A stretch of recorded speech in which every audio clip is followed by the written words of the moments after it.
Bonjour à tous et bienvenue à ce workshop qui est consacré à la DVP. Tout d'abord, je vais me présenter brièvement. Je m'appelle Pascale Baudelet et je suis coach en évolution professionnelle auprès de LGP Conseil. Ma présentation va comprendre trois parties. Je vais vous parler d'abord des origines de la DVP, de la méthode en elle-même et de deux outils utilisés. Et enfin, quelques exercices viendront illustrer cette présentation avant de conclure et de répondre à vos questions si vous en avez. Je voudrais tout d'abord commencer par une petite anecdote.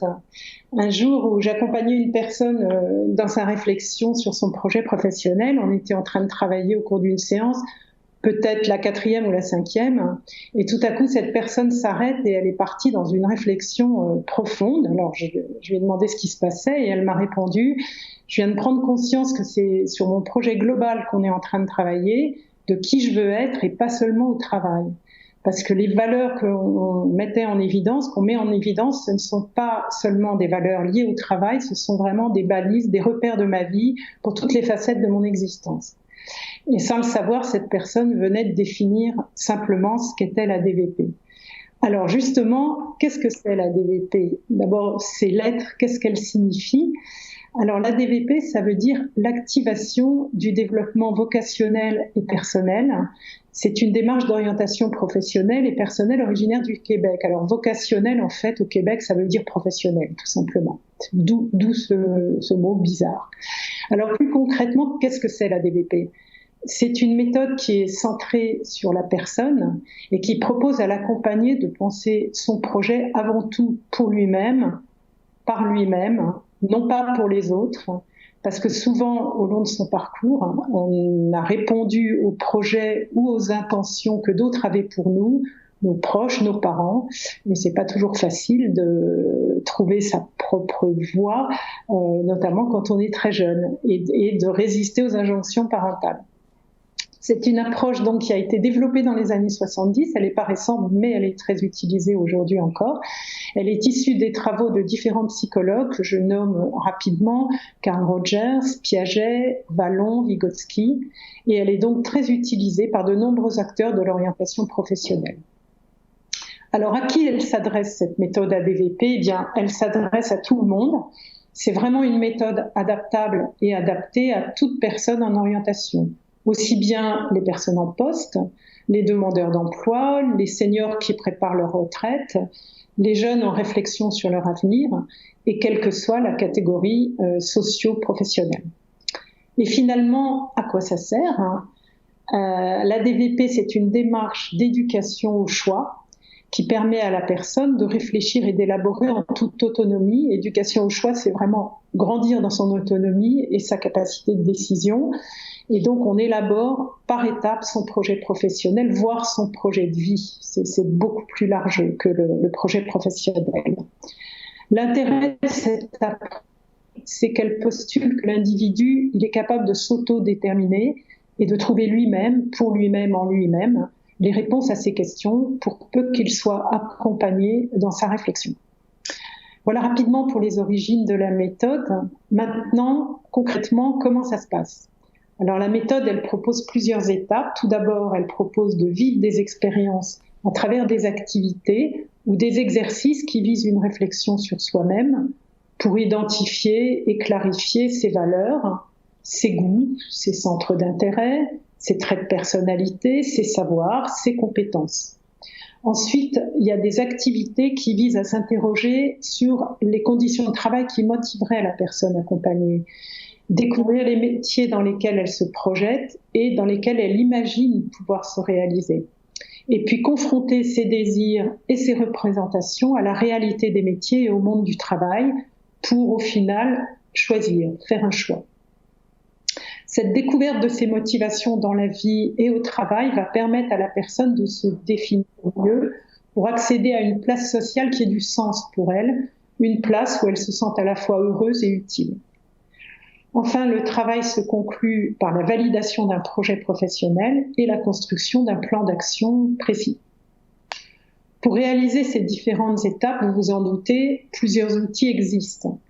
Et ce qui est appréciable avec cette méthode, c'est qu'elle propose aussi des exercices assez ludiques pour aider à la réflexion et atteindre son objectif, l'objectif de la personne.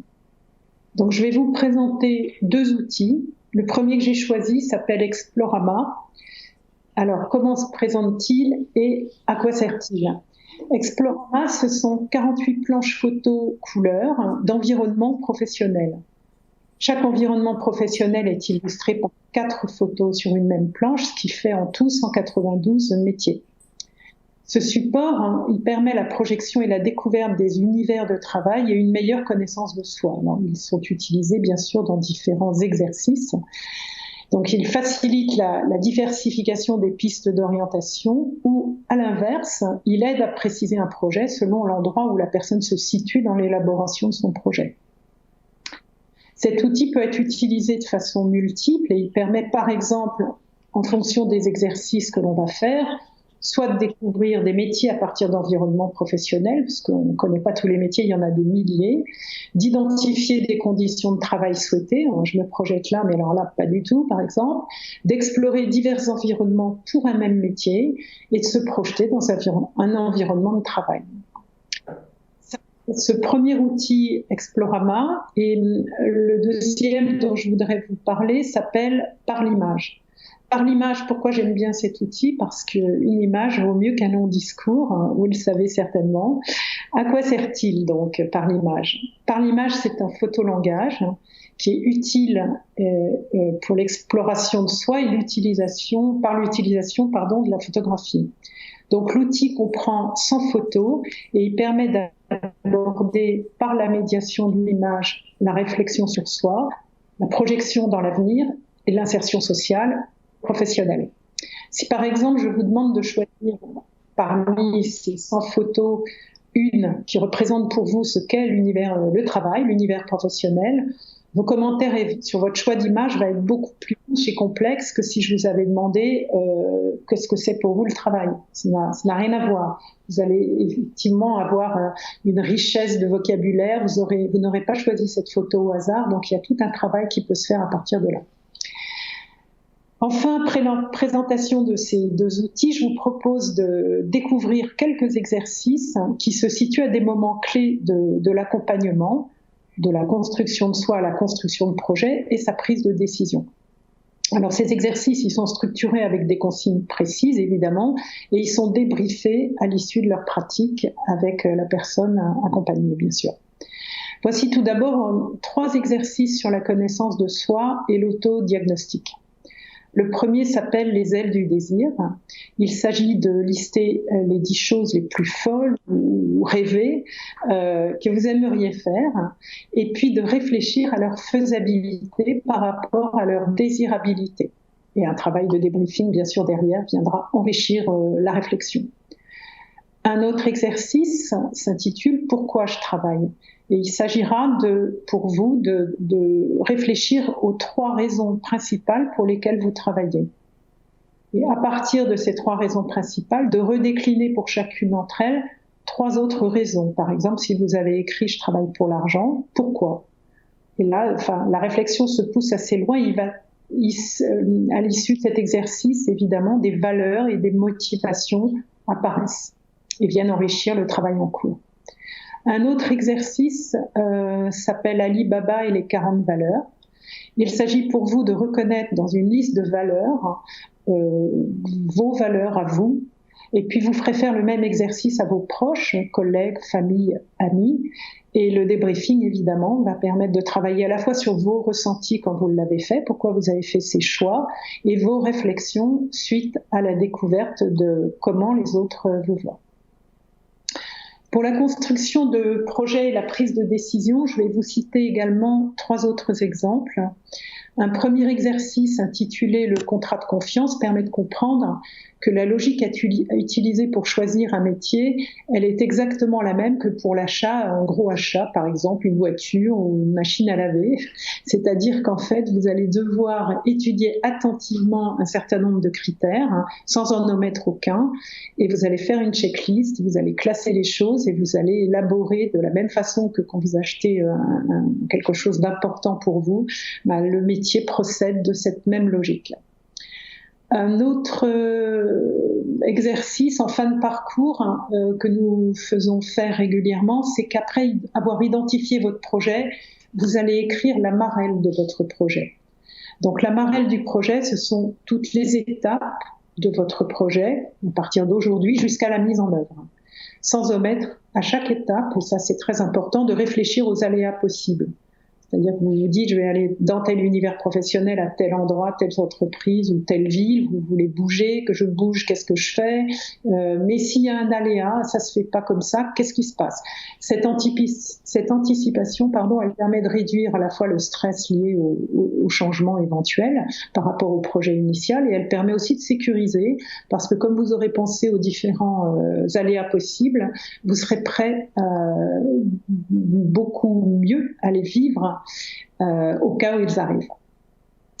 Enfin, nous utilisons également en fin de parcours un exercice qui s'appelle le petit messager. Le petit messager, ultime étape du processus, il s'agira de vous écrire une lettre que vous mettrez sous enveloppe fermée à votre adresse et que je vous posterai 3 mois plus tard. Et vous y inscrirez librement tout ce que vous voulez en lien avec votre projet de vie ou votre projet professionnel, ça vous appartient.